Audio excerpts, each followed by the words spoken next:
There's always more room to grow. There's always more knowledge to gain, always more skills to perfect. We're never done with the education process because education is part of the path to wealth. Education and learning is part of the path to health. Continued education can turn you around if you're headed in the wrong direction. We need the mental food that others provide. We need mental exercise. We need to open up our minds to different alternatives. We need to learn to appreciate the other side of the debate so that we can strengthen our own and defend our own. We need to expose ourselves to a wide range of thoughts and philosophies and ideologies. You've got to listen to a variety of speakers. Read a variety of books. No one speaker has all the answers for you. No one book has all the answers. You can't get all the answers from one person. We need a variety of influence to give us input, to give us ideas, to manage our business, to manage our relationships, to manage our finances, to take advantage of our time. We need a variety of influences. We need a variety of books in our library. We need a variety of tapes in our video library, our audio library. We need a variety of voices. And here's what else we need. We need a variety of points of view. Points of view can be so valuable. Somebody says, "Did you ever see it from over here?" And you say, "No." So you step over there where they are and you take a look back over here from their point of view. And you say, "My gosh, I never thought from this perspective. It's so different. No wonder you think the way you do." Here's the clue. Take advantage of all that's available in terms of mental food and mental exercise. Be eager to learn. Always be eager to learn, no matter how far along you are in the journey, no matter where you are in your success. Keep that eagerness to learn. Gather up as much knowledge as you can. And then what? Debate it. Put it all on the table and look at it. Dissect it. Turn it around and stare at it. Ask questions, make statements. Don't take it for granted that one person has all the answers you're looking for. Take their knowledge, but don't take it as the only knowledge. Make sure that what you finally do, the model you develop of strong appreciation for your own style and your own methods and your own process for achievement, make sure that what you finally do is a product of your own conclusion. That's what's valuable. Not to just go do what someone says without debating it. Consider the source and then do it your way. You can take an interest in what someone says, digest it, take notes on it, but then debate it. Look at it from all angles. Be a student, not a follower. Building your ambition is a process unique to each and every one of us. Gather all the knowledge that you can. Then develop your approach as a product of your own conclusions. Your own conclusions, not someone else's conclusions. Your own conclusions. You can't fall for other people's philosophies. They may not be right. As you collect knowledge, you must sort through it and find out what's valuable. Then you can develop your own philosophy. And your own philosophy becomes the most important of your guidance systems. One of your guiding lights. So develop your own plan, lest you get into trouble with someone else's. And debate the plans of others, the philosophies of others, the achievement styles of others, the way others appreciate themselves. Debate all this. Why? Because it affects everything.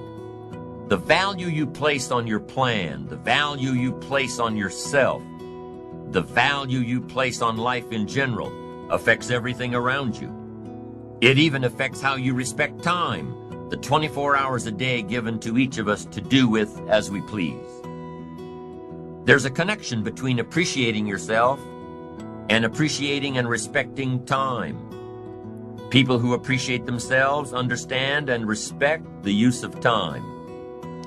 Here's what I call the best-kept secret of the rich. Interesting discovery that I made one day. I couldn't believe it when I found out that rich people have about 24 hours a day, and poor people have about 24 hours a day. Wouldn't that drive you mad until you found out what the difference was? I'm telling you, the difference is in the management of the time. A few simple disciplines practiced every day, and your whole life can change. Your future can change. Your income can change. You can learn from negative as well as positive. The Bible is such a great book because it is a collection of human stories on both sides of the ledger. One list of human stories is called examples. Do what these people did. And the other list of human stories is called warnings. Don't do what these clods did. What a wealth of information. What to do and what not to do. I think it also means, however, that if your story ever gets in somebody's book, make sure they use it as an example, not a warning. All the successful people I know and work with around the world are good readers. They just read. They are so curious that they are driven to read because they just have to know. It is one of the things they all have in common. Here's a good phrase: all leaders are readers. And they use cassette programs too, especially while they're in the car or during other times when they can't read. Cassettes can help all of us easily pick up new ideas and new skills.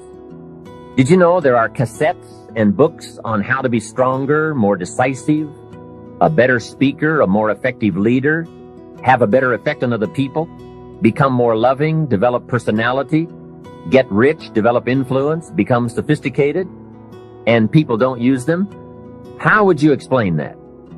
Did you know that hundreds of successful people have written their stories in books and told how they did it on cassettes like this, and people don't want to listen?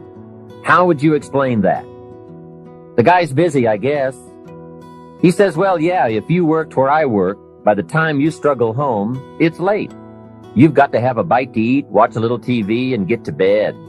You can't stay up half the night and read. And this is the guy that's behind on his bills. He's a good worker, hard worker, sincere. But remember, you can be sincere and work hard all your life and wind up broke, confused, and embarrassed. You've got to be better than a good worker. You've got to be a good reader, a good listener. At least he could hear a good cassette on the way home, right?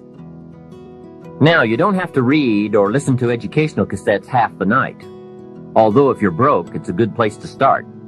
But here is all I ask, just 30 minutes a day. That's all. Stretch it to an hour if you can, but at least 30 minutes. Hear or read something challenging, something instructional, at least 30 minutes a day.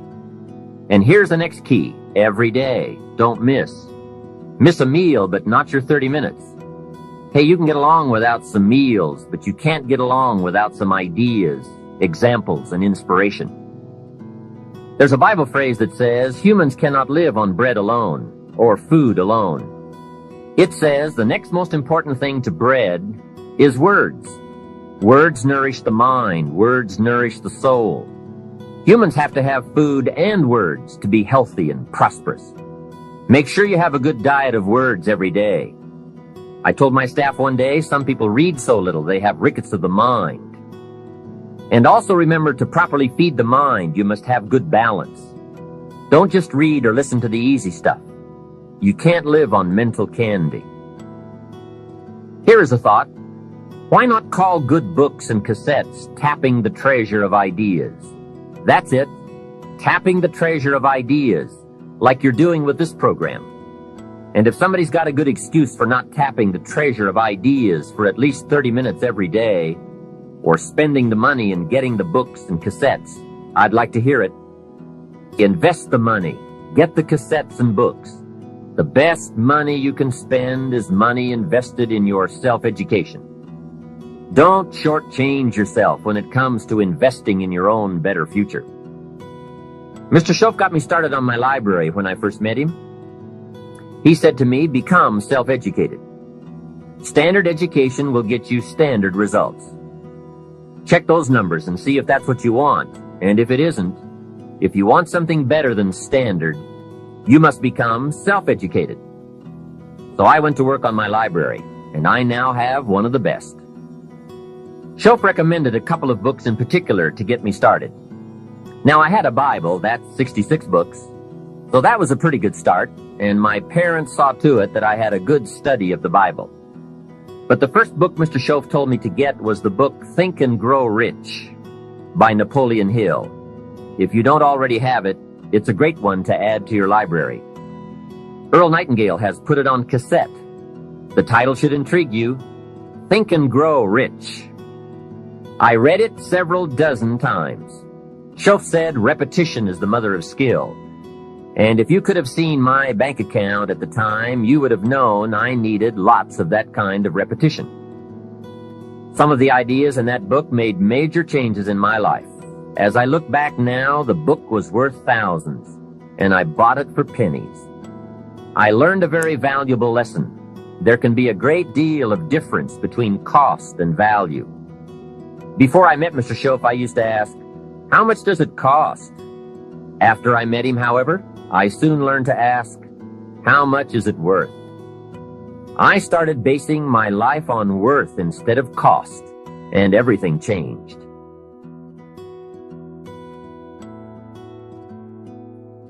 The next book he recommended I get was a book on nutrition. Shoaff said, study nutrition. Vitality plays an important part in doing well. Some people don't do well because they don't feel well. It's not that they're not intelligent. It's that they're ill. They don't have the fire and the vitality to do well. So he really got on me about nutrition. Now, some of those health books are a bit weird, but you can separate out the weird stuff. There are cassettes on nutrition too. Remember, don't be a follower. Be a student. Someone says, I read this book. Should I follow? And the answer is no. Read at least 2 books and make up your own mind. Don't be a follower. Be a student. So take care of yourself. There's a Bible phrase that says, many times the spirit is willing, but the body's weak. So you have to work on both. You wake up in the morning and the mind says, let's go get 'em. And the body says, I can't even get out of bed. So work on your health. A person's library of books and cassettes reveals his or her most dominant desires. It's interesting to walk into someone's house and browse through the library. What does your library say about you? So read all the books. Now here's good news. You don't have to read them all at once. Try this, 2 books a week. In 10 years is 1,000 books. If you read 1,000 books in the next 10 years, do you think they would greatly influence all the dimensions of your life? The answer is, of course. Well, here's what's exciting. It's only 2 books a week. However, I would suggest if you haven't read 2 books a week for the last 10 years, you are about 1,000 books behind. Can you imagine the incredible disadvantage it will be 10 years from now to stride into the marketplace 1,000 books behind? For some confrontations, you won't be a match. And for some opportunities, your knowledge will be too lacking. For some values, your philosophy will be too shallow. Missing skills, missing knowledge, missing insights, missing values, missing lifestyle. It could happen if you don't read the books. Remember, the book you don't read won't help. Let me give you 3 ways to find out how to change anything. Any life direction, any dimension. Here's 3 ways to find out how to change anything. Number 1 is to read. Become a good reader. All of the successful people I know and work with around the world, they're all good readers. Curiosity drives them to read. They gotta know. They just read. Become a good reader. Now that's my opinion. Listen to the other lecturers and listen to me and make up your own mind. Don't be a follower. Be a student. Okay? I say, really, for life change, you gotta read. One way to learn is from your own experiences, but another way to learn is from other people's experiences. See, one book might save you 5 years if you read it. Did you know there's books on how to be stronger, more decisive, be a speaker, be a leader, have a better effect on other people, develop your personality? Did you know there's books on that? And people don't read them?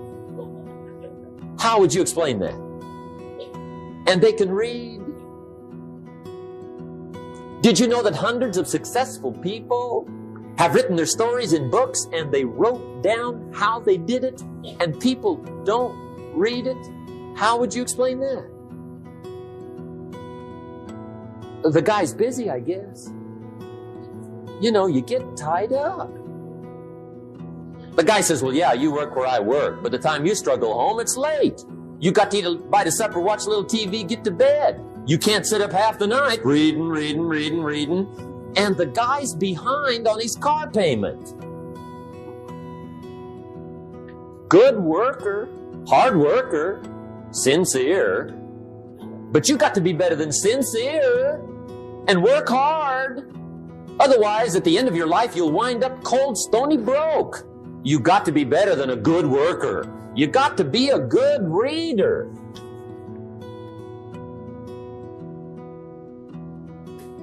Get around successful people and listen. Now, you can also learn from unsuccessful people. Take notes on both, negative and positive. On the negative, the notes are called What Not to Do.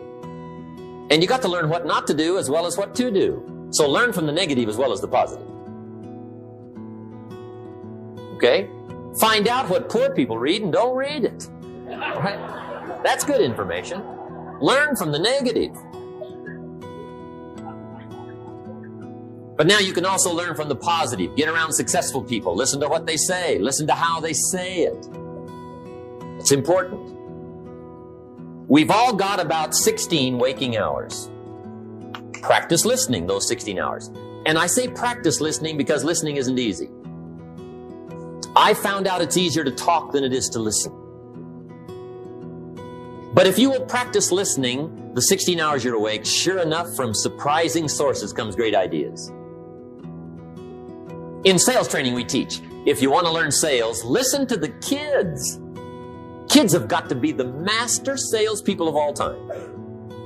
They have no equal. Father tells his young son, no, you cannot have an ice cream cone. 30 minutes later, he's licking on one. That'd be 30 minutes worth listening to. They got moves you wouldn't believe. Persistence runs deep like the ocean.